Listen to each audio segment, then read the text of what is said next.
안녕하세요. 2023년 5월에 사이파이 코리아라는 게 열렸었는데요. 그때 이제 머신러닝을 위한 정형 데이터 사이킨론 쓸까 판다스 쓸까라는 주제로 발표를 진행을 했었습니다. 그때 시간 제한이 있어서 조금 더 자세하게 얘기하고 싶은 것도 이제 자세하게 좀 얘기 못한 것도 있어서 이 얘기를 다시 한번 해보면 어떨까 해서 이 영상을 만들게 되었습니다. 일단 제 채널을 이제 봐오신 분들은 제가 누군지 알고 계신 분들도 이제 계실 수도 있을 텐데요. 저는 일단 두 아이 엄마이기도 하고요. 이 그림은 제 유튜브 채널 커버의 사진이기도 해요. 이 오른쪽에 있는 이 이미지는 제 유튜브 채널 커버이기도 한데 저희 아이가 초등학교 1학년 때 그림 일기에 그렸었던 그림을 제가 이제 사진으로 이제 찍은 거예요. 여기 보면 이제 그림 일기라고 이제 쓰여져 있는데 그래서 저희 아이 둘하고 제가 이제 잔소리를 하고 있는 모습이기도 합니다. 그래서 이 그림도 왼쪽에 있는 그림도 이제 저희 아이가 초등학교 때 그려주었었던 그림인데 이 아이가 벌써 중학생이 되었네요. 그래서 저는 두 아이를 이제 키우고 있기도 하고요. 그리고 이제 여러분들이 지금 보고 계신 오늘 코드 유튜브 채널의 운영자이기도 하고 그 다음에 이제 모드의 한국어 텍스트 분석 with Python이라는 책을 지난달에 출간을 했어요. 그래서 이 책을 이제 출간을 했다라고 영상을 만들려고 했는데 아직까지 못 만들고 있었네요. 그래서 그동안 이제 한국어 텍스트 분석을 하면서 강의도 진행을 하고 뭐 여러 가지 텍스트 분석 일도 진행을 하고 했었는데요. 그 경험을 바탕으로 이제 송영숙님과 함께 공동 저자로 쓴 책입니다. 그러면 이제 이 사이파이 코리아에서 제가 발표했었던 내용들에 대해서 이제 말씀을 드릴 텐데요. 일단 우리가 머신러닝을 한다라고 하게 되면은 정형 데이터를 주로 이제 떠올리고 그 다음에 이제 딥러닝 한다라고 하게 되면 비정형 데이터가 이제 더 좋은 성능을 낸다라고 이제 보통 볼 수 있어요. 그래서 저도 이제 다양한 모델을 이제 돌려보면은 정형 데이터 같은 경우에 뭐 텐서플로우나 파이토치와 같은 다른 머신러닝 도구를 사용해서 열심히 돌려봐도 결국 이제 부스팅 대장들이 훨씬 더 좋은 성능을 낼 때가 이제 많이 있더라고요. 근데 이 부스팅 대장들은 최근에 나온 이제 부스팅 대장들은 인기 있는 대장들은 전 처리를 거의 해주지 않아도 잘 동작을 하게 돼요. 근데 이제 제가 처음 이제 머신러닝을 이제 배우기 시작했을 때만 하더라도 넘파이 어레이 형태로 변환을 해 주어야지만 이제 동작을 한다든지 전 처리를 꽤 까다롭게 해 주어야지만 베이스라인 정도의 이제 스코어가 나왔었는데 지금은 그냥 정형 데이터를 통째로 뭐 트레인 테스트 데이터 셋 정도만 나눠서 넣어 주더라도 꽤 괜찮은 베이스라인 스코어가 나오는 편입니다. 그럼 전 처리를 이제 줄여주는 이 부스팅 대장들을 하나씩 한번 보도록 할 텐데요. 일단 XG 부스트 사이킷 런에도 물론 이제 그라디언트 부스팅이 있기는 하지만 익스트림 그라디언트 부스트의 약자로 이 XG 부스트가 이제 부스팅 대장 중에 또 하나죠. 그래서 보통 이제 사이킷 런에서 인기가 있는 라이브러리 인기가 있는 알고리즘들은 별도의 이제 라이브러리로 이제 나온 것들이 이제 많이 있는데 부스팅 모델이 대표적이고 또 딥러닝 모델도 대표적이겠죠.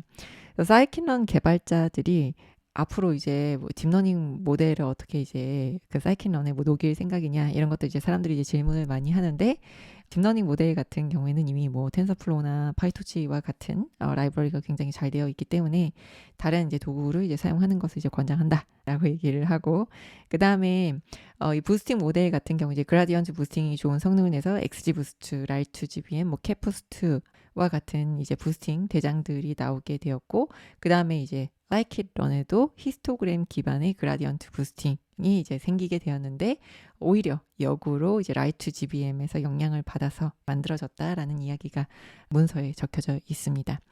그래서 XG 부스트를 이제 사용을 할 때 카테고리 범주형 데이터다라고 하게 되면은 이런 오디널 인코딩을 해주든지 아니면 이제 원활 인코딩을 해준다든지 해서 일단 이 정도의 이제 전처리는 해 주어야지만 XGBoost를 이제 사용을 하실 수가 있어요. 그래서 이렇게 사이킨런을 쓸 수도 있고 판다스에 있는 카테고리 타입을 써서 코드라고 이제 만들어 준 다음에 써도 되는데 이때는 사이킨런을 사용을 하는 것을 이제 추천을 드리고 매우 간단하지만 이렇게 판다스를 사용하는 방법은 권장을 하지를 않습니다. 그래서 왜 이 방법을 권장하지 않는지에 대해서 이제 하나씩 소개를 해보려고 해요. 그리고 이제 라이트 GBM 사용한다 라고 하게 되면은 그냥 이렇게 데이터 불러와서 오브젝트 타입이 무엇인지 불러와요. select d types 해서 이제 불러온 다음에 카테고리컬한 이제 컬럼만 추출을 해서 그 컬럼에 대해서만 데이터의 타입을 카테고리 형식으로 변경을 해주고 바로 모델에다가 넣어주게 되면 지금 보면은 이제 카테고리 타입, 플로 타입, 인트 타입 이렇게 이제 데이터가 구성이 되어 있는데 데이터셋 나눠주고 바로 이제 모델에 넣어주더라도 아주 잘 동작을 하게 됩니다. 심지어 결측치가 있어도 잘 동작해요. 이거는 물론 XGBoost도 이제 마찬가지인데 그 이유는 뭐냐면은 여기 XGBoost 모델에서도 보면 이제 트리 메서드를 뭘 사용할 거냐 해가지고 이제 히스트라고 되어 있어요.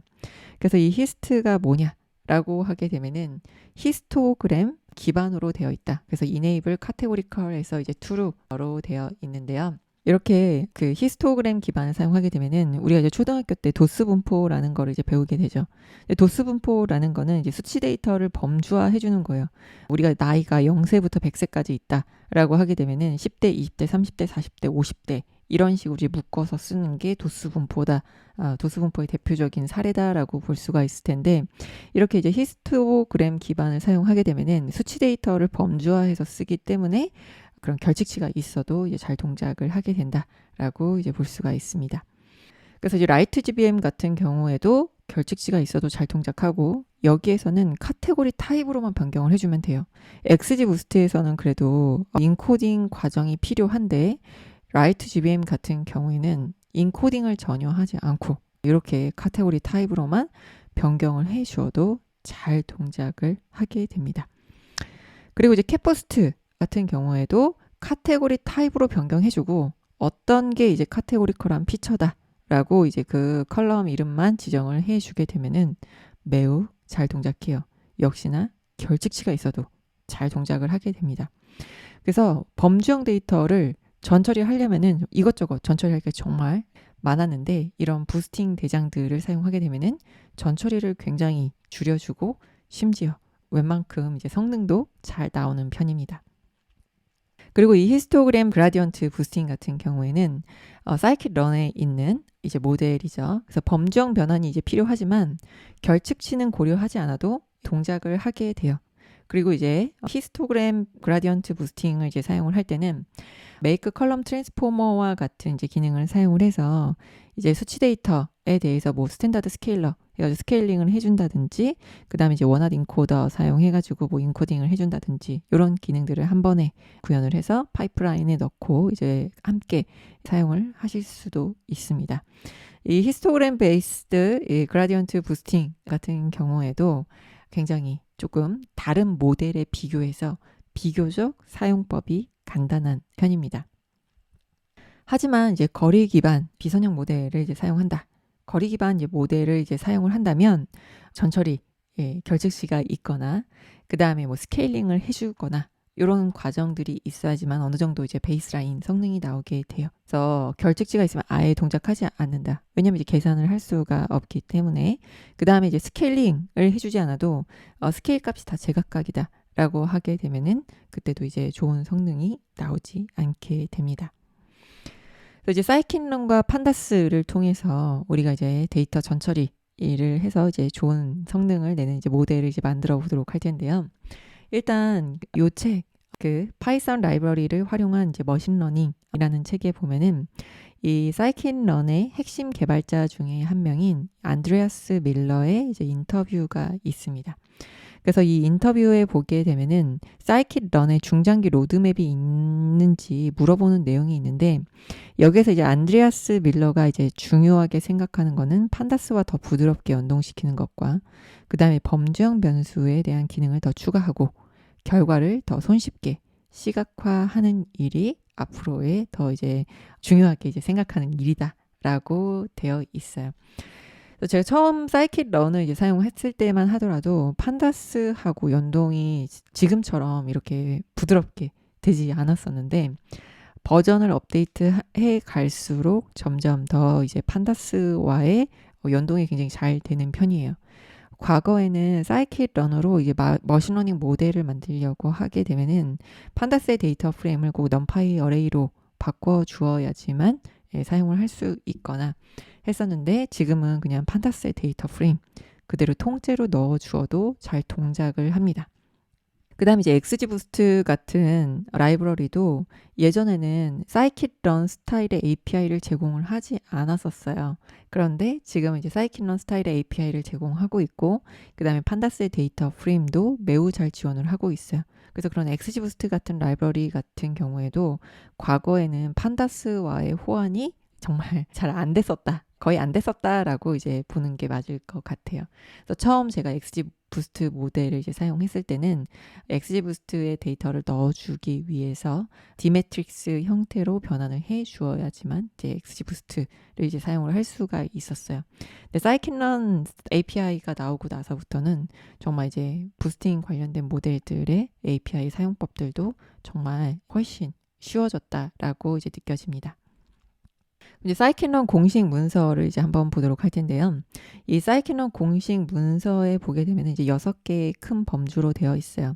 여기 보면 이제 클래시피케이션 분류, 그 다음에 리그레션 회귀, 클러스터링, 군집화, 그 다음에 디멘셔널리티 리덕션, 차원 축소, 그 다음에 모델 셀렉션 같은 경우에는 이제 모델의 하이퍼 파라미터를 이제 설정을 하거나 할 때 그 모델이 어떤 모델이 이제 좋은 모델인지 선택하고자 할 때 이제 이 모델 셀렉션을 사용하고 프리 프로세싱은 전처리할 때 주로 이제 사용을 하게 되는데 이 발표에서는 이 프리 프로세싱에 관한 내용을 주로 다룰 예정입니다.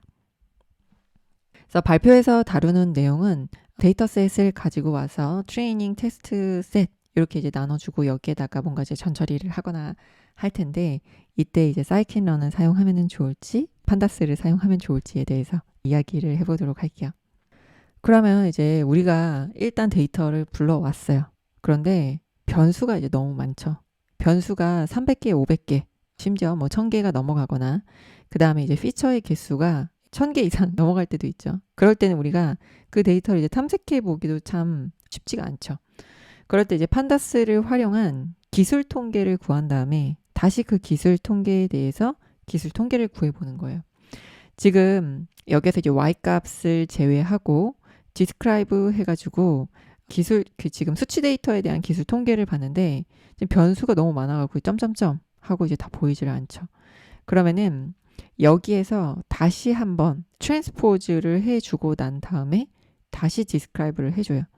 그러면은 368개의 지금 변수가 있다. 지금 이 데이터는 캐글에 있는 벤치 데이터 셋이에요.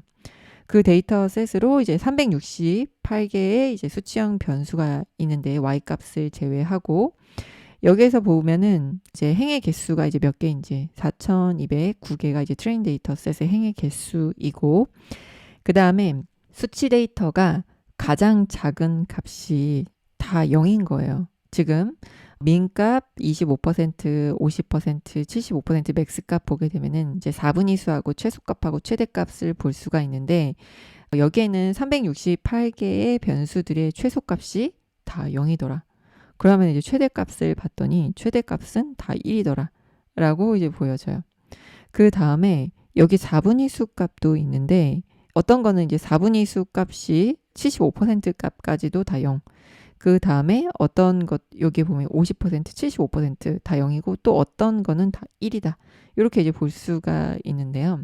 그래서 이런 이제 최소값이라든지 최대값이라든지 이런 4분위 수값을 통해서 가장 작은 값이 다 0이고 그 다음에 가장 큰 값이 1이더라. 그 다음에 4분위 수 값이 어느 정도더라. 라고 이제 딱 봤는데 이걸 통해서 우리는 이제 뭘 알 수 있냐? 라고 이제 보게 되면은 이 데이터는 0에서부터 1까지의 값만 이제 들어있다 라는 것을 이제 확인해 볼 수 있고 그 다음에 여기에서 이제 0에서부터 1까지에 있는 값들이 뭔가 노멀라이즈 돼서 이제 들어가 있다 라고 이제 볼 수가 있죠. 그래서 이 데이터의 368개의 그 벤치 데이터셋은 아마도 그 벤츠에서 캐글에다가 이 경진 대회를 이제 오픈을 할 때 우리가 이제 어떤 이제 데이터를 이제 사용하고 있다라는 걸 이제 익명화해서 이제 지금 보면은 피처 이제 변수가 다 X 값으로 되어 있어요. 그래서 익명화되어 있다라는 걸 일단 알 수가 있고, 그 다음에 각각의 변수에 있는 값도 0과 1 사이로 노멀라이즈 되어 있다. 그래서 이 데이터는 이제 이미 스케일링이 되어 제공이 되고 있는 데이터구나 라는 거를 이 기술 통계 값을 통해서 확인을 해 볼 수가 있죠. 그 다음에 이제 75%의 값까지 0이고, 그 다음에 어떤 거는 이제 1, 4분의 수부터 1이다. 그래서 한쪽의 값이 많이 이제 치우쳐져 있는 것도 있을 수 있겠다라고 이제 보여집니다. 그리고 이제 수치 데이터에 대해서 유일값의 개수를 구하고 기술 통계를 구해서 우리가 또 알 수 있는 게 있어요. 그래서 유일값이 2개 이상 있는 수치 데이터는 없다.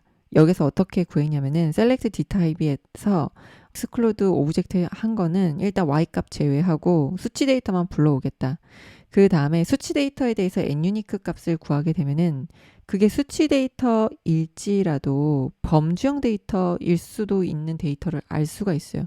왜냐면 이렇게 1개, 2개 이렇게 되어 있다. 숫자인데 0과 1로만 되어 있다. 라고 하게 되면은 그건 연속된 수치 데이터라기보다는 범주형 데이터에 가깝다. 라고 볼 수가 있죠.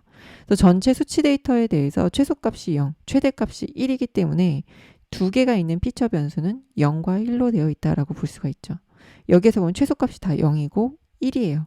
그러면은 이거를 통해서 2개씩밖에 또 들어있지 않다. 그 다음에 민에 보면 이제 1개로 되어 있는 값도 있어요. 그러면은 이렇게 최소값이 1개라는 거는 다 같은 값으로 되어 있는 변수도 있다라고 볼 수가 있겠죠. 그럼 이제 다 같은 값으로 되어 있는 변수는 우리가 써야 될까 말아야 될까라는 생각이 들어요. 어차피 다 같은 값이니까요.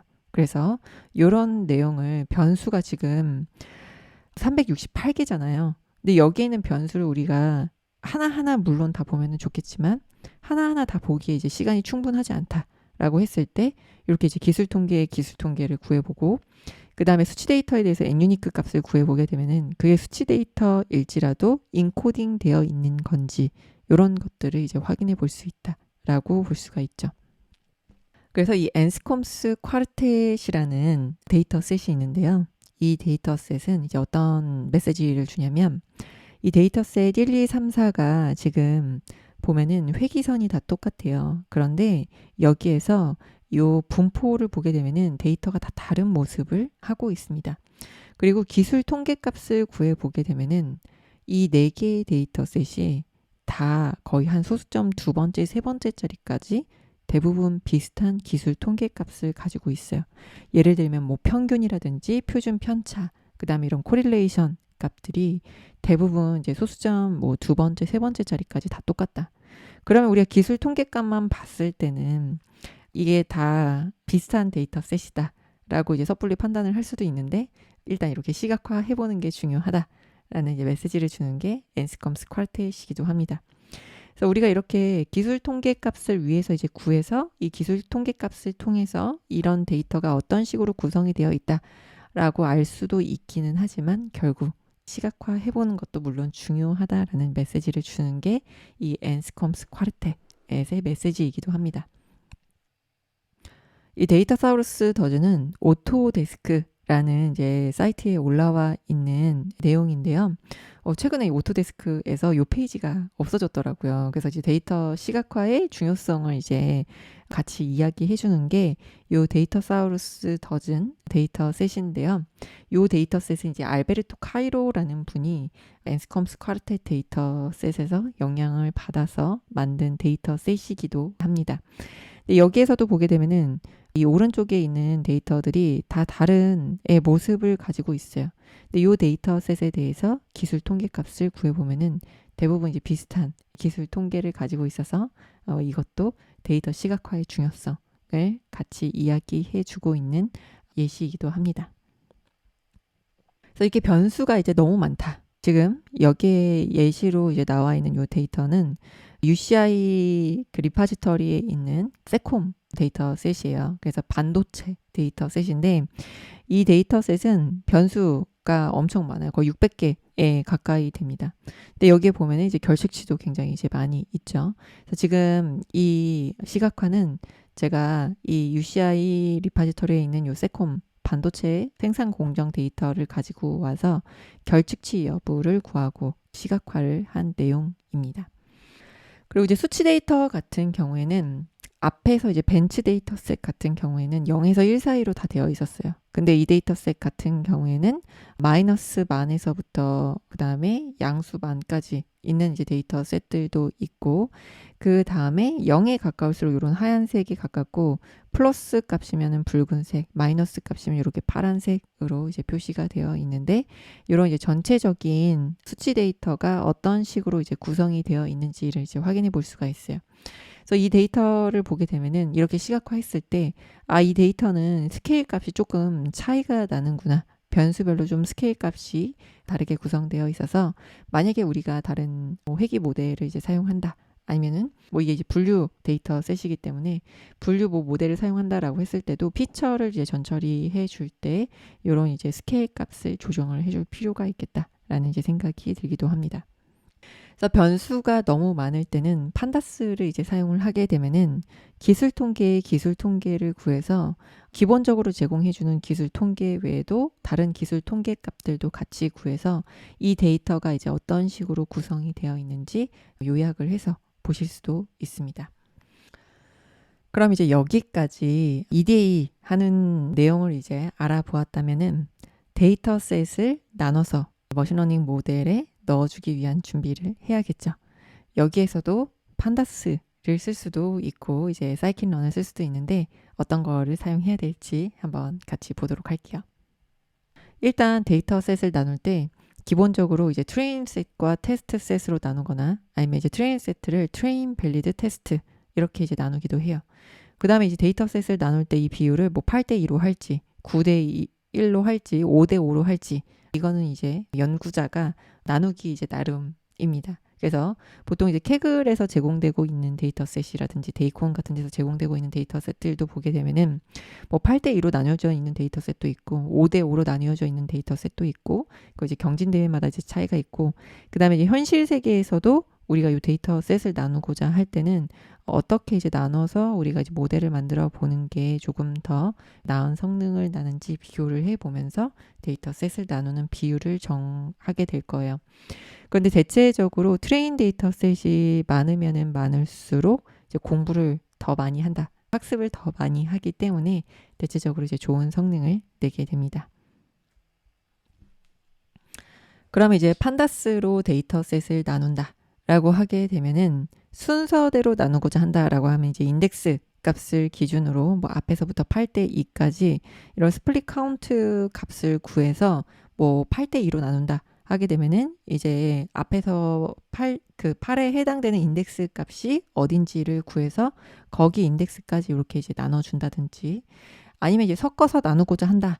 라고 하게 되면은 이제 판다스에 있는 샘플을 사용을 하게 되면은 샘플에 이제 플래그라는 이제 기능이 있죠. 그래서 이 옵션을 사용을 해서 0.8 뭐 이런 식으로 해서 트레인 데이터 셋을 나눠주고 그 다음에 이제 랜덤 스테이트에다가 랜덤 스테이트를 이제 작성을 해주게 되면은 샘플을 통해서 랜덤하게 데이터 셋을 나눴을 때도 항상 같은 결과를 가져오게 됩니다.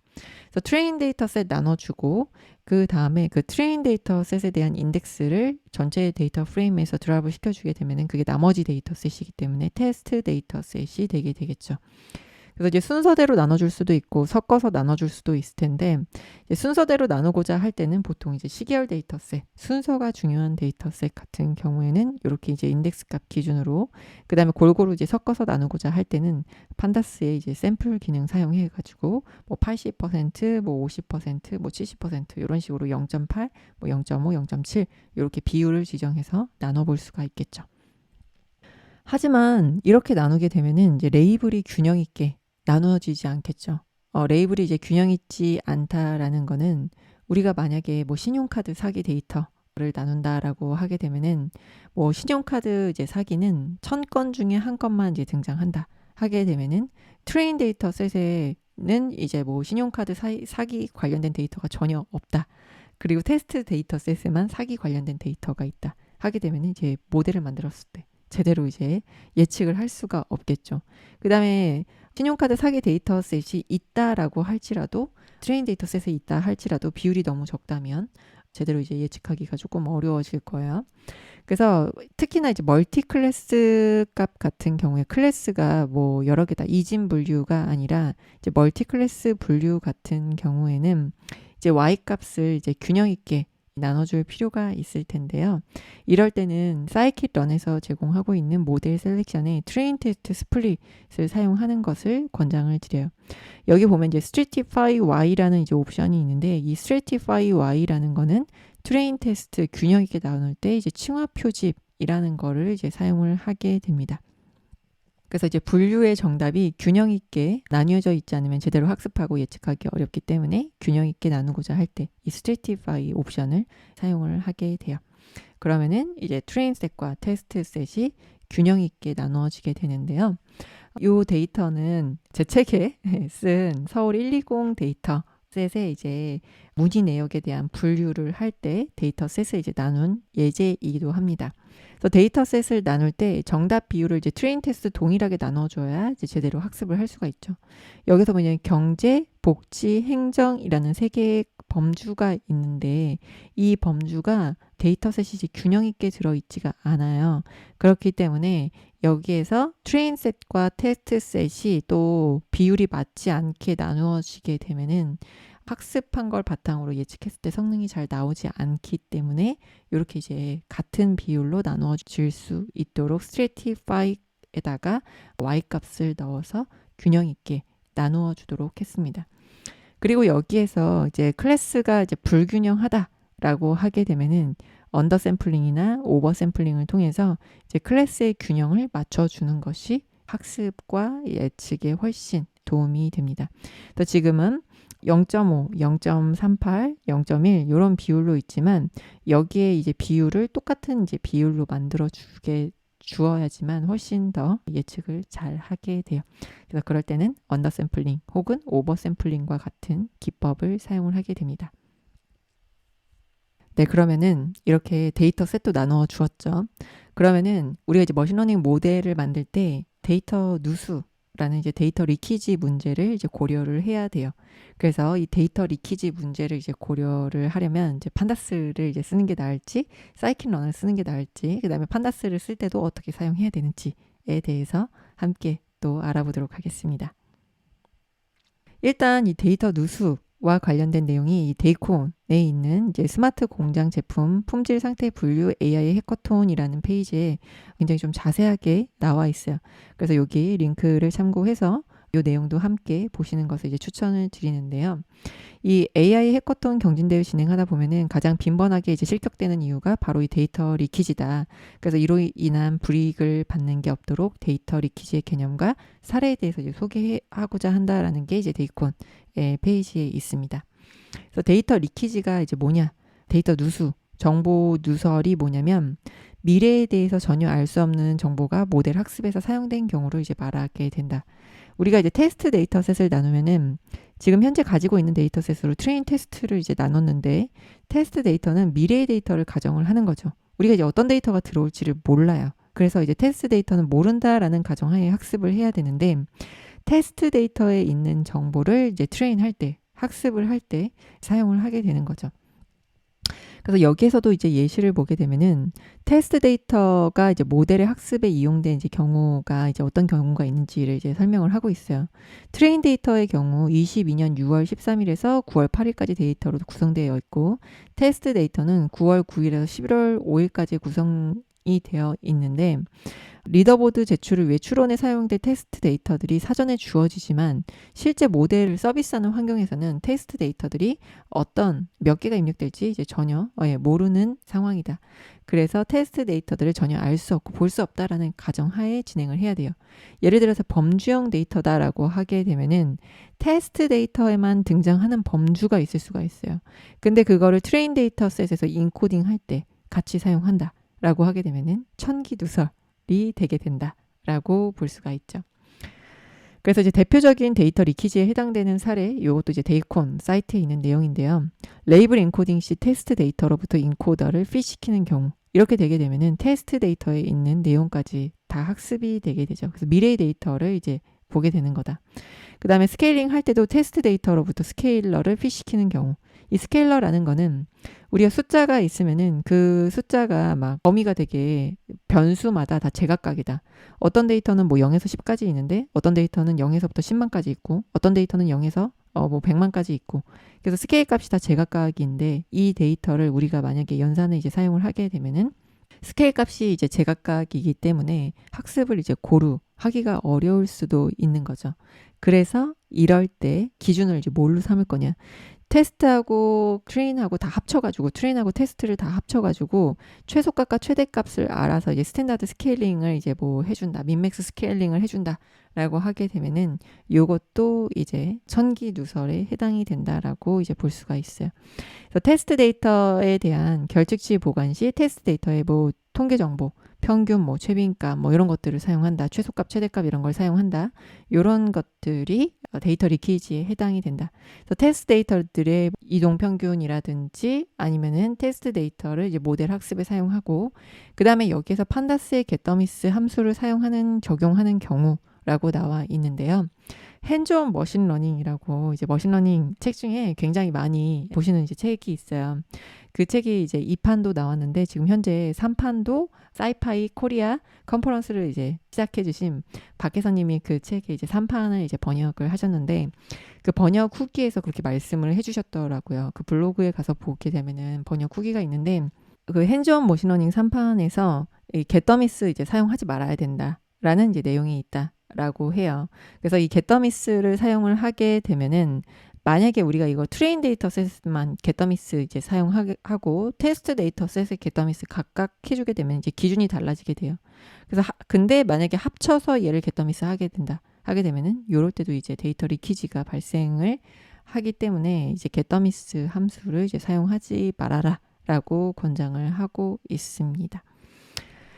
그래서 이제 데이터 누수, 데이터 리키지라는 거는 이제 천기 누설에 해당된다. 그래서 미래에 나타날 데이터가 뭔지 모르는데 우리가 이거를 이제 가져다 사용하게 되면은 이제 반칙이다라고 이제 볼 수가 있죠. 그래서 현실 세계에서는 모델을 이제 업데이트 하면서 새로 추가된 데이터를 트레인 데이터셋의 범주에 이제 추가하는 방법으로 물론 이제 사용을 하겠지만, 학습 데이터와 예측 데이터셋을 합쳐서 전처리하지 않도록 주의하는 게 이 데이터 리키지 를 이제 방지하는 거다. 그래서 만약에 우리가 경진 대회에 참여한다, 현실 세계 문제가 아니라 이제 경진 대회에 참여한다면 이 데이터 리키지는 고려를 할 필요가 있습니다.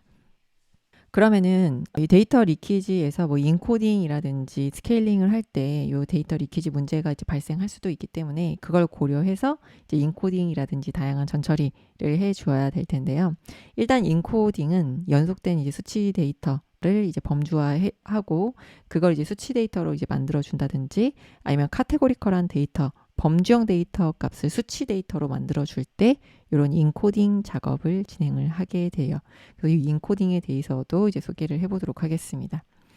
일단 인코딩에는 이제 오디널 인코딩하고 원어드 인코딩하고 이제 대표적으로 이제 두 가지로 크게 나눠볼 수가 있을 텐데요.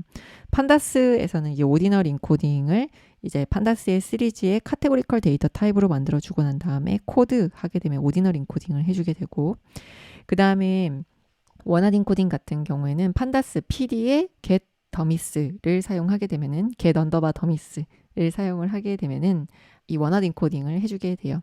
그래서 오디널 인코딩 같은 경우에는 순서가 있는 범주형 변수를 연속형 변수로 변환해줄 때, 그 다음에 원어드 인코딩 같은 경우에는 순서가 없는 범주형 변수를 이진 행렬로 이제 변환할 때 사용을 하게 됩니다.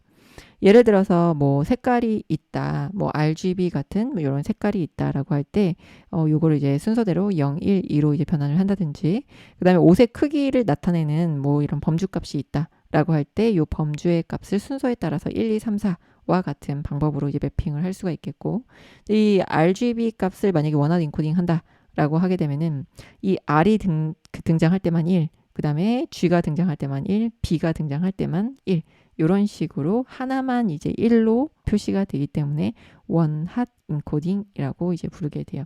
그래서 순서가 있냐 없냐에 따라서 보통 오디널 인코딩을 하냐 원핫 인코딩을 하냐로 이제 크게 나뉘게 되고, 오디널 인코딩 같은 경우에는 간단하고 이제 구현하기 쉽다. 그 다음에 이제 차원의 저조를 방지한다든지 모델의 복잡성을 감소시키고, 그 다음에 이제 계산 효율성을 위해서 사용하고요. 그 다음에 원하드 인코딩 같은 경우에는 범주 간의 이제 순서나 계층 관계를 유지하지 않기 때문에 더 일반적으로 이제 많이 사용이 되게 된다. 하지만 이제 단점, 오디널 인코딩의 단점은 범주 간의 이제 순서나 계층 관계를 유지하기 때문에 알고리즘에 따라서 성능이 낮아지는데, 예를 들어서 이렇게 그 옷의 사이즈다라고 하게 되면 여기 순서가 있는 건데, RGB 같은 경우는 사실 순서가 없다. 뭐 예를 들어서 뭐 과일의 종류 아니면은 뭐 음식의 종류 이런 것들을 이제 원하드 인코딩 했다. 라고 하게 되면은 그건 이제 순서가 없는데도 이제 순서를 갖는 것처럼 이제 알고리즘 내부에서 동작을 할 수 있기 때문에 알고리즘 내부에서 뭔가 오해를 할 수가 있겠죠. 그 다음에 이제 원하드 인코딩을 사용을 하게 되면은 특성의 차원수가 늘어나게 된다. 범주가 굉장히 여러 개가 있다라고 하게 되면 그 범주의 수만큼 피처의 수가 늘어나기 때문에 특성의 차원수가 늘어나고, 그 다음에 영인 값들이 굉장히 이제 많이 생겨서 스팔스한 매트릭스가 생긴다라는 것도 이 원하드 인코딩의 단점 중에 하나이기도 합니다. 그럼 일단 오디널 인코딩을 이제 먼저 보도록 할 텐데요. 상황을 한번 보도록 할게요. 이건 타이타닉 데이터셋의 호칭 데이터셋이에요. 타이타닉 데이터셋을 보게 되면은 이제 케글에서 처음 이제 시작할 때 우리가 보통 시작하는 데이터셋이 타이타닉 데이터셋인데, 거기 이제 호칭 데이터가 있어요. 그러면 그 호칭에서 이제 배유 카운트 해가지고 트레인에서 어떤 호칭이 있고 테스트에서 어떤 호칭이 있나를 보면은 트레인의 호칭이 훨씬 더 많죠. 그 다음에 이제 테스트의 호칭이 조금 더 적어요. 근데 트레인에만 있는 호칭이 있고 그 다음에 테스트에만 있는 호칭이 있어요. 근데 이거를 두 개를 만약에 합쳐서 인코딩을 해준다라고 하게 되면은 이 도나라는 게 테스트에만 등장하는데도 피처로 이제 가공이 되거나 아니면 오디널한 값에 이게 반영이 돼서 인코딩이 되게 되겠죠. 그러면은 요런 상황이 이제 천기 누설에 해당되게 된다. 왜냐하면 이제 테스트 데이터, 앞으로 미래의 데이터는 이제 뭐가 이제 등장할지 모르잖아요. 그래서 이게 만약에 우리 고객 데이터다라고 할 때 그 호칭이 앞으로 이제 어떤 게 등장할지, 미래에 등장할지 모르는데 그걸 이제 가져다가 썼다라고 하게 되면은 그게 이제 데이터 리키지에 해당된다라고 볼 수가 있습니다. 그래서 이제 판다스의 시리즈의 캣 코드 해가지고 각각 인코딩을 해주게 되면은 여기에서 보면은 각각의 이제 호칭별로 인코딩한 값이 달라요. 0번의 이제 호칭, 1번의 호칭, 0번의 호칭하고 1번의 호칭 다르고 2번 호칭도 다르죠. 그 다음에 이제 3번 호칭, 3번 돈인데 여기에서는 마스터로 되어 있어요. 그래서 각각 캣 코드를 적용을 해주게 되면은 다른 코드 값으로 이제 인코딩이 돼요. 그래서 같은 코드로 인코딩이 되어야 일관되게 학습 예측을 할 수 있는데 다른 코드 값으로 인코딩이 되는 이런 실수도 자주 하시는 거를 이제 저도 종종 봐왔고요. 그래서 요 실수를 하지 않도록 주의를 해야겠죠. 그러면은 기준이 이제 다르니까 기준을 이제 똑같이 만들어주기 위해서 트레인하고 테스트를 합쳐주는 거예요.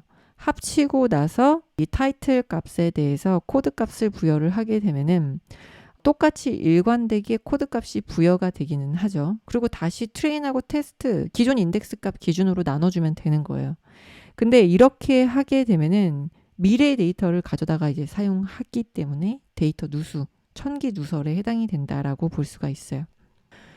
그리고 또 이제 앞에서 그래서 이제 컨캣해서 인코딩된 예시를 보게 되면은 이제 미스터라는 호칭이 똑같이 13이라는 이제 코드 값으로 인코딩 일관되게 되었지만 테스트에만 있는 도나라는 이제 미래의 데이터이기 때문에 얘는 테스트에 아예 인코딩 될 때도 없어야 된다. 라고 보시면 돼요. 그래서 이제 미래 데이터이기 때문에 인코딩 되면은 이제 천기 누설에 해당이 되게 된다라고 볼 수 있습니다. 판다스 시리즈 API에서 이 카테고리컬한 데이터 타입에서 다양한 이제 기능을 제공하고 있기는 하지만 이제 데이터 누수가 되지 않게 인코딩 하려면은 이제 확인하는 과정이 필요할 거예요. 그러면 이제 판다스로 인코딩 하게 되면은 기준이 달라진다든지 아니면 그 기준을 맞춰준다 하더라도 꽤 까다로울 거예요. 그리고 컨캣을 해서 쓰게 되면은 데이터 누수의 문제가 이제 발생하기 때문에 사이킷런을 사용해서 오디널 인코딩을 한다 하게 되면은 일단 트레인 데이터 셋을 기준으로 핏을 해줘요. 이때도 또 주의를 해야 되는 게 트레인과 테스트에 각각 핏을 하는 경우가 있어요. 그럼 기준이 달라지기 때문에 반드시 이 fit은 트레인 데이터 셋에만 해주게 된다. 그래서 여기에서 보면은 카테고리컬한 이제 피처를 가지고 와서 그 피처에 해당되는 데이터만 이제 일단 트레인에 있는 것만 이제 학습을 해서 나머지 거에 이제 트랜스폼을 해주게 되면은 이제 나머지 이제 청기 누설을 하지 않는다라고 이제 볼 수가 있겠죠. 그래서 이제 사이킨런 사용할 때 테스트에 이제 fit을 하게 되면은 기준이 달라지게 되기 때문에 이거는 꼭 주의를 해서 사용을 해야 돼요. 테스트에다가 fit을 하는 거는 우리가 만약에 이제 판다스의 카테고리컬한 이제 데이터 타입의 캣의 코드를 이제 트레인하고 테스트에 각각 해주는 것과 이제 똑같은 상황이기 때문에 fit은 꼭 트레인 데이터 셋에만 해준다라는 것을 기억을 해주시도록 할게요. 그래서 fit을 할 때 트레인 테스트 각각 fit을 하게 되면은 학습하는 데이터가 달라지기 때문에 기준이 달라지게 돼요. 그래서 fit은 기준이 되는 트레인에만 하도록 합니다. 그 사이킨런 사용할 때 테스트에 fit하지 않도록 이건 되게 중요하기 때문에 다시 한번 이제 강조를 하도록 할게요. 그리고 이제 원핫 인코딩의 상황을 알아보도록 하겠습니다. 그래서 get더미스를 이제 사용을 한다라고 했을 때 각각 get더미스를 해주게 되면은 이런 식으로 이제 피처가 다르게 생성이 돼요. 근데 이제 사이킷런에서 이제 모델을 만들 때 혹은 이제 다른 뭐 XGBoost나 Write2GBM 이런 것 다른 이제 모델을 사용해서 모델의 학습을 시킬 때도 트레인하고 테스트의 피처가 다르면은 오류가 나요. 그래서 피처의 개수는 똑같이 이제 생성을 해줘야 돼요. 근데 이렇게 해주게 되면은 도나라는 거는 일단 테스트에만 있는 그 피처가 되게 되고 그 다음에 이제 개수가 다르기 때문에 오류가 나게 됩니다. 그리고 그렇다고 해서 이제 get더미스를 하는데 한꺼번에 이제 트레인하고 테스트를 이제 합쳐서 get더미스 해주고 그 다음에 나눠주게 되면은 굉장히 이제 간단하게 이제 쓸 수 있기는 해요. 그래서 피처가 동일하게 이제 생성이 되기는 했지만 이제 도나 같은 경우에는 미래의 데이터만 있기 때문에 피처로 사용할 수 없다. 이렇게 사용하게 되면은 데이터 리키지에 해당이 된다라고 볼 수 있습니다. 그래서 이제 판다스의 get더미스에서 이제 결측치 같은 경우에도 이제 별도의 범주로 만들 수 있는 기능도 있습니다. 그래서 결측치 값이 있을 때도 그 결측치 값이 뭔가 의미가 있는 거다. 없는 데이터가 이제 의미가 있다라고 하게 되면은 그것도 하나의 피처로 만들어 줄 수가 있고 이건 이제 판다스의 get더미스뿐만이 아니라 사이킷런에서도 동일하게 결측치도 별도의 범주로 만들 수가 있습니다. 그리고 이 get더미스에서 이제 다양한 기능들을 제공하고 있으니까요. get더미스 우리가 트레인 테스트 동시에 이제 적용을 하지 않는다면 이제 다른 분석 작업에 이제 활용을 해보실 수 있을 거예요. 그리고 이제 희소값이 있는 경우가 있어요. 이 희소값은 뭐냐면은 한 개, 두 개만 있는 값들이 있어요. 이런 식으로 이제 호칭이 닥터라는 이제 호칭이 테스트에 이제 한 개만 있는데 이런 호칭들을 이제 묶어주는 거죠. 그래서 너무 희소한 값까지 인코딩을 해주게 되면은 만약에 원핫 인코딩을 한다라고 하게 되면은 너무 이제 스팔스한 매트릭스가 만들어지기 때문에 이런 호칭은 이제 개수를 일단 배유 카운트 세서 배유 카운트의 개수가 이제 너무 적은 거는 그냥 기타로 이제 묶어주겠다라고 할 때 전처리를 일단 해줘요. 그래서 주요한 이제 값에 해당이 되지 않는 값들은 etc 값으로 전처리를 해주고 나머지 값들에 대해서만 이제 인코딩을 해줄 수가 있을 텐데 이렇게 희소값 처리를 할 때도 트레인하고 테스트하고 똑같이 처리를 해 주셔야 되고 그 다음에 이 희소값을 처리하는 기준도 트레인 데이터셋을 기준으로 해 주셔야 됩니다. 그래서 빈도가 적은 값들을 etc로 이제 묶어주게 되면은 이제 결과값도 달라지지 않나요? 이런 이제 질문을 이제 주시기도 해요. 그래서 범주형 데이터의 경우에는 결측치 처리를 하게 되면 이제 원핫 인코딩을 했을 때 해당 값이 만들어지지 않게 되고 그리고 의미를 이제 부여하고자 하지 않는다면 따로 이제 결측치 처리를 이제 할 필요가 없습니다. 그리고 이제 특이한 값도 고려를 하기를 원한다. 예외 값이라고 이제 만들어주게 되면은 예외 값이라는 힌트를 머신러닝 알고리즘에 알려주는 이제 효과가 있다. 그래서 이런 희소값이 너무 많다. 뭐 한 개, 두 개씩 등장하는 건데 그거를 원핫 인코딩에서 피처로 만들어지게 되면은 너무 이제 희소한 매트릭스가 만들어지기 때문에 이런 식으로 이제 처리를 해볼 수가 있습니다. 그래서 이제 원핫 인코더에 보면은 이런 이제 맥스 카테고리스라든지 민 프리퀀시와 같은 기능을 제공을 해주고 있어요. 앞에서는 굉장히 이제 복잡하게 이제 판다스로 이게 ETC 값을 이제 따로 만들어주기도 했었는데 원핫 인코더를 이제 사이킷런에 있는 원핫 인코더를 사용을 하게 되면은 이런 식으로 이제 맥스 값과 민 프리퀀시 값을 지정을 해서 너무 이제 자주 등장하는 카테고리 값을 제외를 한다든지 아니면 너무 희소하게 등장하는 카테고리 값을 제외하고 사용할 수가 있습니다. 그래서 특정 범주가 너무 많은 이제 비율이거나 희소값이 있다 할 때는 이런 값은 그럼 또 어떻게 찾냐? 라고 하게 되면은 원핫 인코딩 된 상태에서 다 1로 되어 있거나 다 0으로 되어 있는 값도 있을 수가 있어요. 그런 값은 어떻게 찾냐면 원핫 인코딩 한 결과에서 평균을 구해요. 다 0과 1로 되어 있기 때문에 0과 1의 비율을 구할 수가 있는데 0.99로 되어 있다. 라고 하게 되면은 다 같은 값으로 되어 있다라고 볼 수가 있어요. 그렇기 때문에 이런 값들은 이제 제외를 하고 구한다든지 할 수가 있겠죠. 프리퀀시 값들을 조정을 해서 그러면은 0.99로 이제 되어 있었던 값이 이런 식으로 이제 조정을 할 수가 있고, 그래서 인코딩 값이 0과 1이기 때문에 평균을 구해서 어느 정도 비중을 차지하는지를 알 수 있고 희소값이나 대부분 같은 값인 피처는 없는지 확인을 해볼 수 있을 거예요. 근데 물론 그렇다고 해서 다 같은 값이고 그 다음에 다 그 1이나 0이나 1 둘 중에 하나로 이제 다 너무 희소한 값이다. 그럴 때 이걸 무조건 제거해 준다라고 해서 이제 좋은 건 아니고 일단 상황에 맞게 모델의 이제 성능도 같이 확인을 해 보시면서 그 변수가 어떤 변수인지 탐색해 보시고 이거를 제외할 건지 말 건지는 EDA를 충분히 해본 다음에 의사결정을 하는 게 중요하겠죠. 그런데 이 원핫 인코더를 이제 사용을 하다 보면은 원핫 인코더에다가 모든 변수를 넣어서 인코딩을 하게 되면은 이제 수치 데이터만 인코딩이 되기 때문에 범주형 데이터만 인코딩하고 수치 데이터와 이제 다시 병합을 해야 되는 이제 번거로움이 있어요.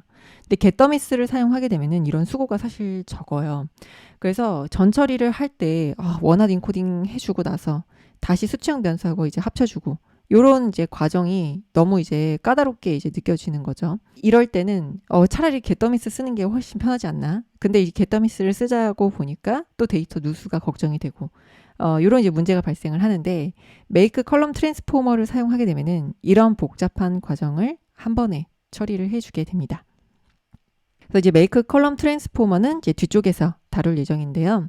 이 메이크 컬럼 트랜스포머를 사용하게 되면은 우리가 이제 스케일링 해주고자 하는 건 한 번에 스케일링 해주고 원핫 인코딩 하고자 하는 거는 이제 원핫 인코딩 해서 뭐 파이프라인으로 이제 만들어서 이제 쓴다든지 해서 이제 간단하게 사용을 하실 수가 있습니다.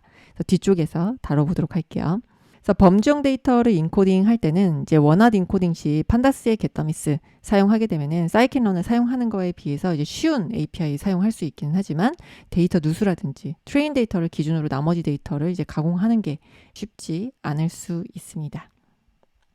그럼 이제 사이킷런을 사용할 거냐, 판다스를 사용할 거냐 에 대해서 이제 다시 정리를 해보게 되면 사이킨런을 사용하게 되면 일단 학습을 해서 전처리를 하게 되죠. 어떤 피처가 있는지를 이제 확인을 하고 테스트에 없는 값이라도 테스트에 해당 피처를 생성하고 0으로 채워진 비어진 변수를 만들게 돼요.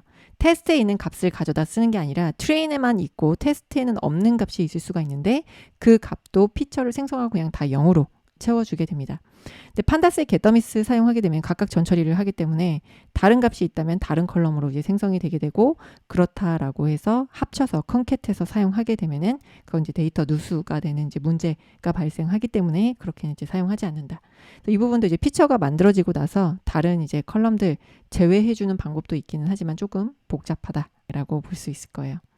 그러면은 여기까지 저희가 이제 오디널 인코딩하고 원핫 인코딩에 대해서 이야기를 해봤는데요. 다시 한번 이제 정리를 하게 되면은 오디널 인코딩 같은 경우에는 이제 순서가 있는 범주형 변수를 연속형 변수로 변환할 때, 원핫 인코딩 같은 경우에 순서가 없는 범주형 변수를 이제 이진 행렬로 변환을 할 때 사용을 하게 됩니다. 그래서 오디널 인코딩은 이제 순서가 있는 거, 원핫 인코딩은 순서가 없는 거. 그다음에 오디널 인코딩은 훨씬 쉽고 원핫 인코딩은 조금 스팔스한 매트릭스를 이제 사용할 수가 있는데, 그래서 이제 차원의 수가 이제 늘어나는 이런 문제가 있고, 그다음에 오디널 인코딩을 만약에 순서가 없는 데이터에다가 이제 사용을 했다 하게 되면은 이제 순서를 이제 유지하기 때문에 뭔가 이제 머신러닝 알고리즘이 오해를 할 수도 있겠죠. 그래서 이 오디널 인코딩은 판다스의 카테고리컬 타입의 코드 사용하시면 이제 간단하게 쓸 수 있기는 하지만 데이터 누수 문제 고려해야 되기 때문에 오디널 인코딩도 scikit-learn에 있는 오디널 인코더 사용하는 걸 권장을 드리고, 원하드 인코딩 같은 경우에도 scikit-learn에 있는 원하드 인코더 사용하는 것을 권장을 드립니다. 최근 좋은 성능을 내고 있는 부스팅 계열 트리 기반의 이제 알고리즘 같은 경우에는 스케일링이라든지 트랜스포메이션을 별도로 사용하지 않아도 웬만큼 베이스라인 성능이 나오게 됩니다. 왜냐하면 이제 분할 기법을 사용하기 때문에 이런 이제 스케일링이나 트랜스포메이션을 이제 하지 않아도 되지만, 우리가 만약 딥러닝 모델을 사용한다든지 다른 이제 모델, 트리 계열, 트리 모델 외에 모델을 사용한다면 스케일링과 트랜스포메이션을 해줘야지 어느 정도 베이스라인 성능이 나오게 됩니다. 그럼 이제 스케일 변환과 정규 분포 변환, 트랜스포메이션 같은 경우에는 한쪽으로 이제 수치 데이터가 치우쳐져 있다라고 하게 되면은 그 값을 이제 해석하기가 이제 너무 어려운 거죠. 그래서 이런 이제 정규 분포 변환을 이제 해주게 되는데요. 이건 이제 왜 할지에 대해서 이야기해 보도록 할게요. 일단 스케일링과 이제 트랜스포메이션을 보게 되면은 수치 데이터 같은 경우에 각각 뭐 어떤 값은 뭐 1에서부터 10만까지, 뭐 0에서부터 뭐 100만까지, 어떤 건 이제 마이너스 100만에서 플러스 100만까지 이런 식으로 이제 범위가 이제 제각각인 경우가 있어요. 그런 데이터들을 이제 범위를 맞춰주고, 그다음에 이제 한쪽에 이렇게 치우쳐져 있게 되면은 제대로 이제 학습을 하기가 어렵죠. 근데 이제 정규 분포로 되어 있으면은 이렇게 몰려 있을 때에 비해서 조금 더 학습을 잘 할 수가 있습니다. 그래서 이제 스케일링하고 이제 트랜스포메이션을 해주게 되는데요. 그래서 스케일 변환과 정규 분포 변환이 이제 꼭 필요할까? 라는 이제 생각이 들죠. 그래서 트리 계열 모델이라면 분할 기법을 사용하기 때문에 이런 이제 스케일링하고 트랜스포메이션을 안 해줘도 어느 정도 괜찮은 성능이 나오기도 해요. 하지만 이제 분할 기법을 사용하는 이제 트리 기반 모델에서는 이렇게 전처리가 많이 필요하지 않는데, 뭐 거리 기반 비선형 모델을 사용한다. 뭐 예를 들어서 이제 딥러닝 모델을 사용한다라고 하게 되면은 이런 이제 스케일링이라든지 트랜스포메이션을 안 해주게 되면은 성능이 베이스라인 성능이 조금 떨어지게 되고, 이런 전처리를 해줬을 때 조금 더 나은 성능을 보여줍니다. 그래서 scikit-learn에 보면은 프리프로세싱에 이렇게 다양한 스케일러와 트랜스포메이션을 해주는 이제 기능들을 제공을 해주고 있어요. 그래서 여기에 보게 되면은 뭐 민맥스 스케일러라든지 뭐 스탠다드 스케일러, 로버스트 스케일러, 뭐 노멀라이저, 뭐 다양한 기능들이 있게 되는데요. 여기에 있는 예시는 scikit-learn 공식 예제에서 제가 이제 변수만 population을 가지고 와서 unscaled 데이터, 그 다음에 이제 스탠다드 스케일링, 그 다음에 민맥스 스케일링, 그 다음에 맥스 ABS 스케일링, 그 다음에 로버스트 스케일링으로 이제 변환을 한 데이터예요. 그래서 다 같은 데이터다라고 보시면 돼요. population이라는 변수인데, 이 원래 변수 같은 경우에는 0에서부터 이제 35,000까지 이제 보여져요. 그런데 이제 스탠다드 스케일링을 했더니 0에서부터 한 30까지 있고, 그 다음에 민맥스 스케일링 했더니 0에서 1 사이 값으로 되어 있고, 그 다음에 맥스 ABS 스케일링 봤더니 0에서 1, 그 다음에 로버스트 스케일링 했을 때도 0에서부터 35, 마이너스 값부터 이제 보여집니다. 그래서 스케일링을 해도 분포는 이제 그대로 유지되며 이제 변하지 않는다. 라는 게 이제 스케일링의 특징이에요. 그래서 우리가 어떤 데이터는 뭐 0에서 10까지 있고, 어떤 건 0에서 100까지 있고, 0에서 1000까지 있는, 뭐 0에서 100만 이렇게 있는 데이터 셋이라도 이렇게 범위를 일관되게 조금 스케일 값을 이제 조정을 해준다. 너무 이제 큰 스케일로 되어 있으면 이제 계산할 때 모델에서 이제 좋은 성능을 이제 내지 않을 수 있기 때문에 이런 식으로 이제 스케일링을 해주게 되는데, 일반적으로 데이터를 일정한 범위로 조정하거나 분포를 변환하는 과정을 의미하게 돼요.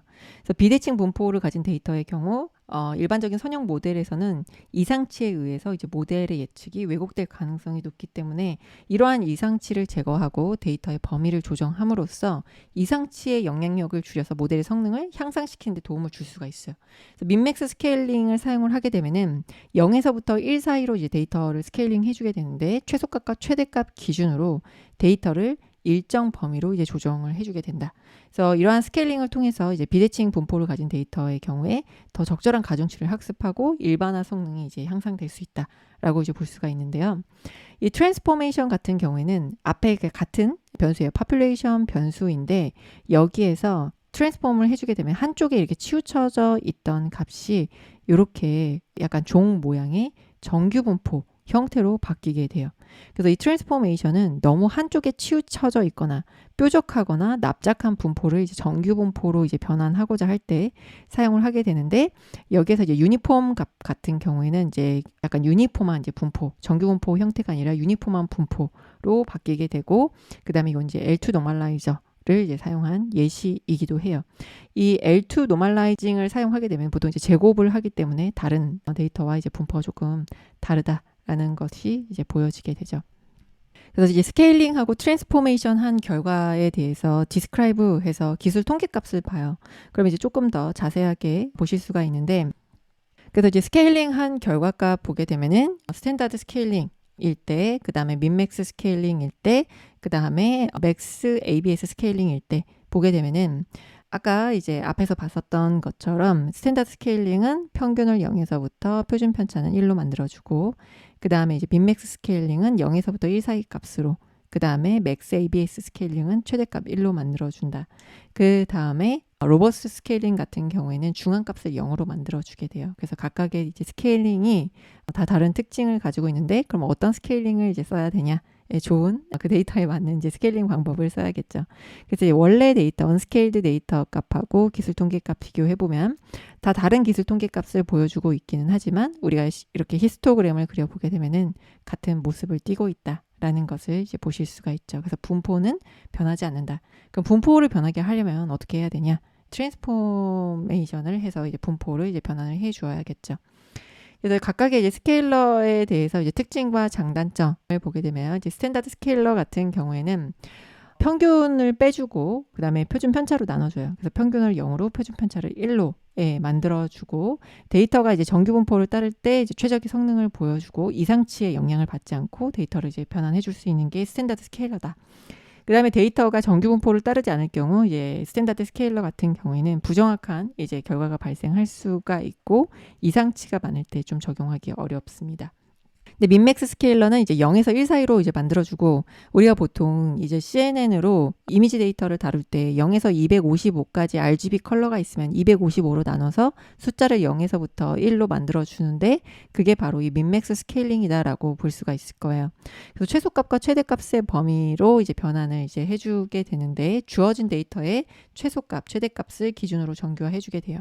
그래서 데이터의 상대적인 크기와 분포를 유지하며 정규화를 할 수 있고, 이상치에 약간 민감하게 반응하고 결과가 왜곡될 수 있다라는 점을 이제 고려해야 되고, 그 다음에 맥스 앱솔루트 스케일러 같은 경우에는 모든 피처의 절대값이 1 이하가 되도록 정규화를 해주게 된다. 그래서 데이터가 양수일 때 효과적인 스케일러고, 데이터의 분포가 0을 중심으로 대칭인 경우에 사용하기에 적합합니다.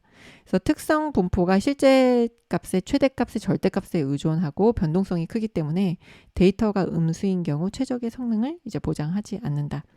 그 다음에 이제 로버스트 스케일러는 IQR 값을 사용해요. 이 IQR 값이라는 거는 3, 4분위 수에서 1, 4분위 수 값을 빼준 범위예요. 그래서 우리가 박스 플롯을 그릴 때 그 박스 값의 범위에 해당이 되게 된다라고 볼 수가 있는데, 이 로버스트 스케일러는 중앙값과 IQR 값을 기준으로 데이터를 변환해 주기 때문에 이상치의 영향을 받지 않고 이상치에 강하다. 그래서 로버스트한 스케일러다라고 볼 수가 있어요.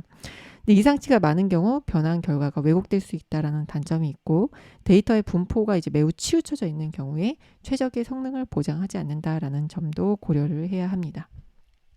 그리고 이제 트랜스포메이션은 만약에 여기서 이제 파워 트랜스포메이션을 해줬다라고 하게 되면은 이제 정규 분포로 매핑해서 분산을 안정화하고 비대칭성을 이제 최소화하는 이제 비선형 변환이다라고 볼 수가 있을 텐데, 퀀타일 트랜스포는 이제 주변 이상치와 일반 데이터 사이의 거리를 줄여주는 이제 비선형 변환이다. 이렇게 이제 보실 수가 있어요.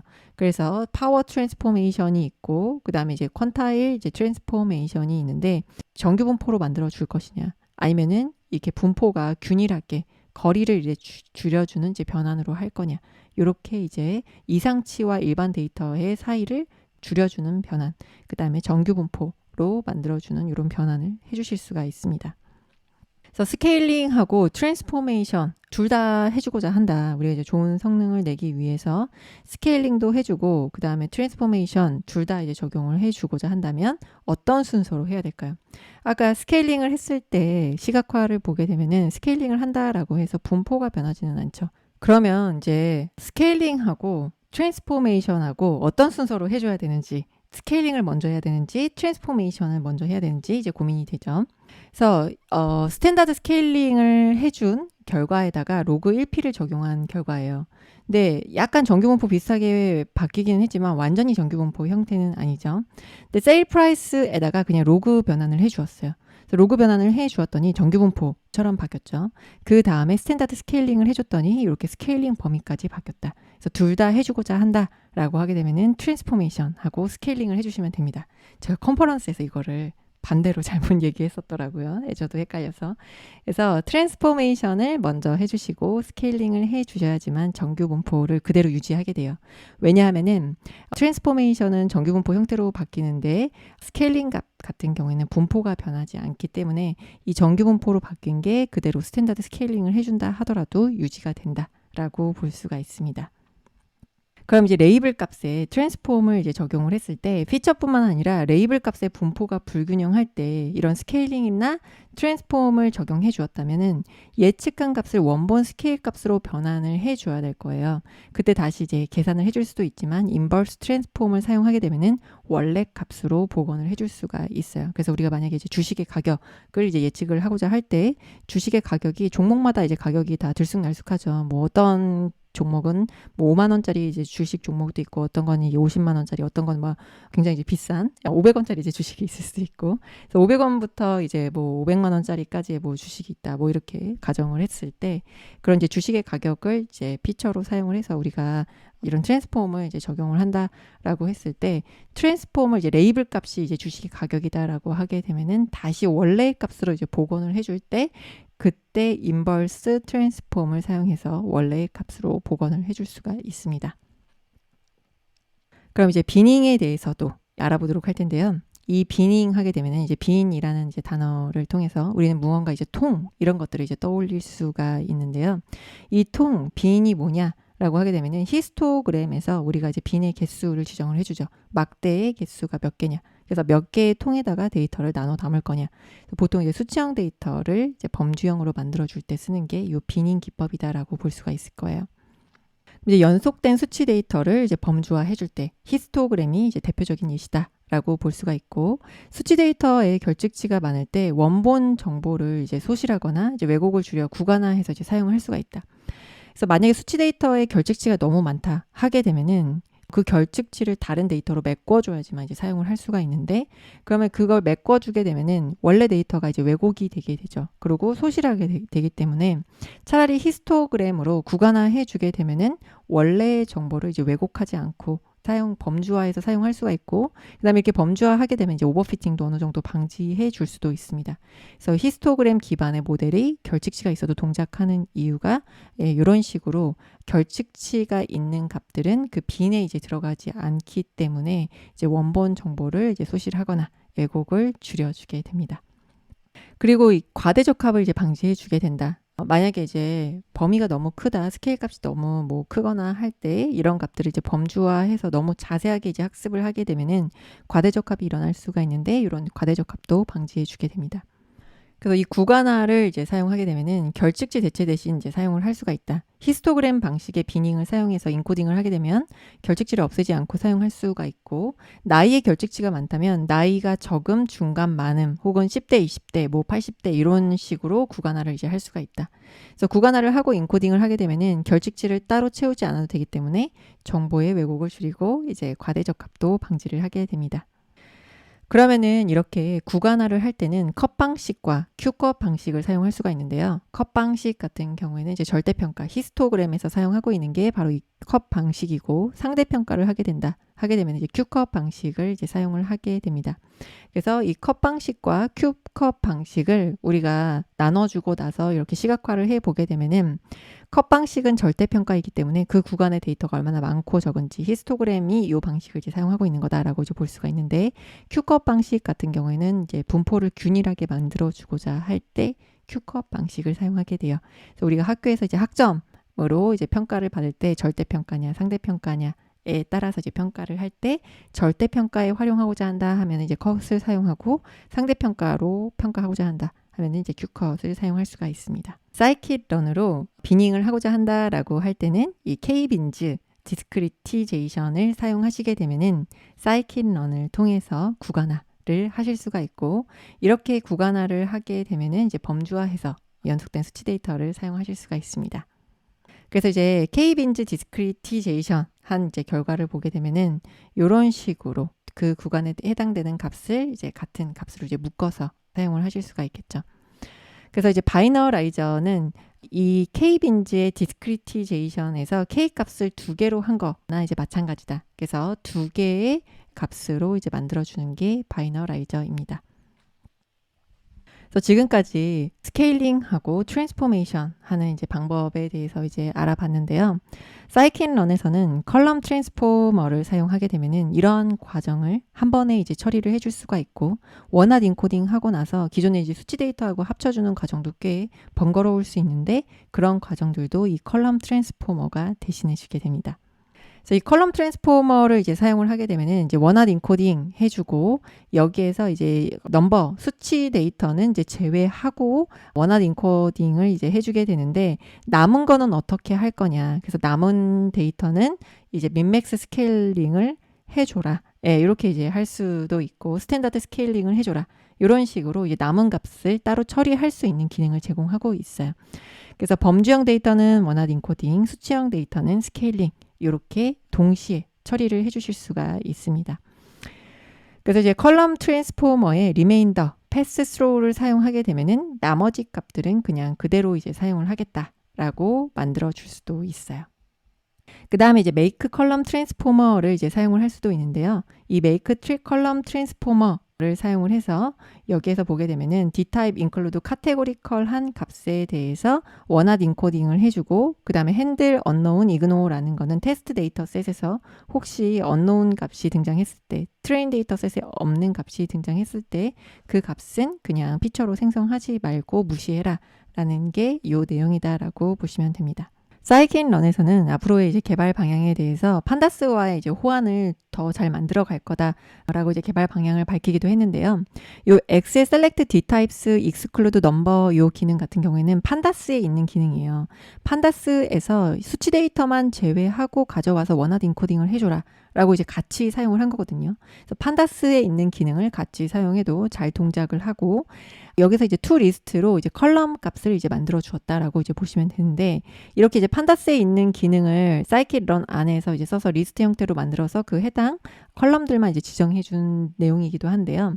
여기서 이렇게 지정하는 방법도 있지만 make 컬럼 셀렉터를 사용을 해서 카테고리컬한 데이터 타입만 불러오겠다.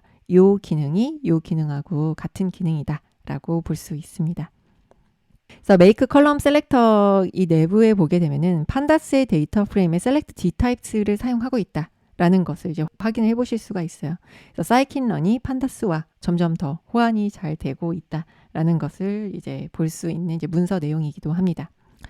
그래서 이 make column transformer는 column transformer를 좀 더 사용하기 쉽게 만들어 놓은 기능이다라고 볼 수가 있습니다.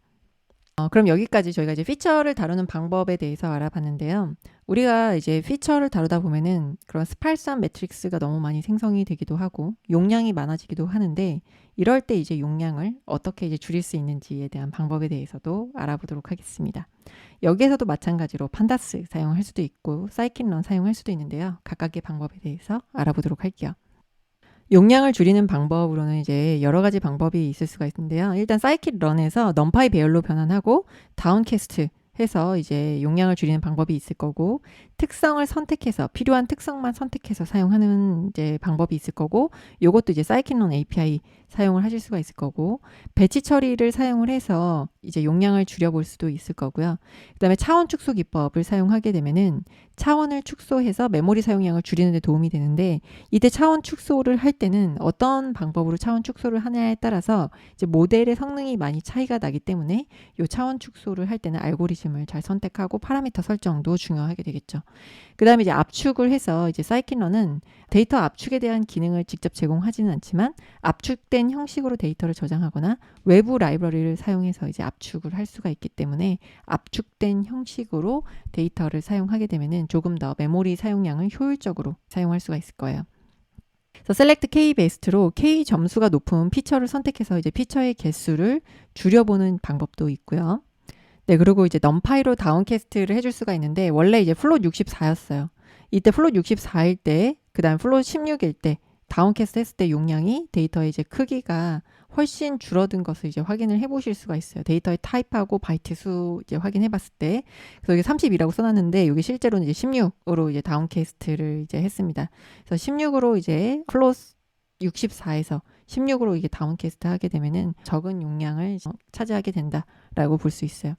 그 다음에 판다스로 다운캐스트 한다라고 했을 때 여기에서 보게 되면은 여기에 있는 이제 데이터, 이제 코로나 확진자 관련 데이터로 제가 다운캐스트를 한 건데, 원래 메모리 사용량이 이제 10메가 정도였어요. 그런데 이제 3메가바이트 정도로 줄어들었다. 그래서 인트 64로 되어 있던 거를 언사인드 인트의 32로 줄여주고, 오브젝트 타입으로 되어 있었던 걸 이제 카테고리 타입으로 이제 바꿨더니 이렇게 거의 이제 한 3분의 1 정도 줄어들었는데, 이건 이제 어떤 데이터를 다운캐스트 하냐에 따라서 용량이 이제 차이가 달라지긴 하는데, 이렇게 이제 다운캐스트 해주게 되면은 용량이 훨씬 더 줄어들어서 계산도 빠르게 할 수가 있고, 이 데이터를 이제 다운캐스트해서 그대로 이제 저장을 해주게 되면은 그 저장된 형식을 보존해 줄 수 있는 파케이 형식 같은 것들을 사용하게 되면은 저장 용량 또한 절약을 해 보실 수가 있습니다. 그래서 이제 CSV 포맷하고 이제 파케이 포맷하고도 이제 비교를 해보게 되면은 메모리 사이즈는 이제 동일하지만 처리 속도는 파케이가 훨씬 더 빠르다. 그 다음에 앞에서 이렇게 다운캐스트 한 거를 파케이 형식으로 저장을 해주고 다시 이제 불러오게 되면은 그것도 이제 메모리 용량, 그 다음에 파일 용량 두 개 다 절약을 하실 수가 있습니다. 그래서 머신러닝이나 딥러닝을 위한 정형 데이터를 이제 사용을 할 때 사이킨런을 사용할지 판다스를 쓸지 이제 고민이 될 수가 있을 텐데요. 결론은 이제 두 가지 다 사용하시는 것을 추천을 드립니다. 특히나 EDA를 할 때는 판다스가 이제 훨씬 사용하기가 이제 편하고, 그 다음에 특히 변수가 많거나 할 때 이제 판다스를 통해서 EDA 쉽게 해보실 수가 있고, 그 다음에 전처리를 한다라고 했을 때는 이제 사이킨런 사용하시는 것을 권장을 드리고, 그 다음에 이제 뭐 데이터의 크기를 줄인다든지 할 때도 두 개 다 사용하시는 것을 이제 권장을 드립니다. 그래서 분석과 탐색, 카테고리 타입으로 변환에는 판다스, 그 다음에 데이터의 누수를 고려해서 모델에 사용할 피처에는 사이킨런 사용하시는 것을 권장을 드리고, 그 다음에 범주형 데이터는 이제 판다스로, 그 다음에 판다스의 카테고리 타입으로 이제 변환을 해주고, 이렇게 해주게 되면은 히스토그램 기반 모델, XGBoost, 라이트GBM, 캣부스트에서 이제 요 정도의 이제 전처리만 해주더라도 어느 정도 이제 오케이다. 그 다음에 히스토그램 베이스드 이제 그라디언트 부스팅 모델, 사이킨런에 있는 모델을 이제 사용하실 때도 메이크 컬럼 트랜스포머 사용하시게 되면은 이것도 카테고리 타입으로 변환을 했을 때 사용하시기가 훨씬 더 수월할 수가 있습니다.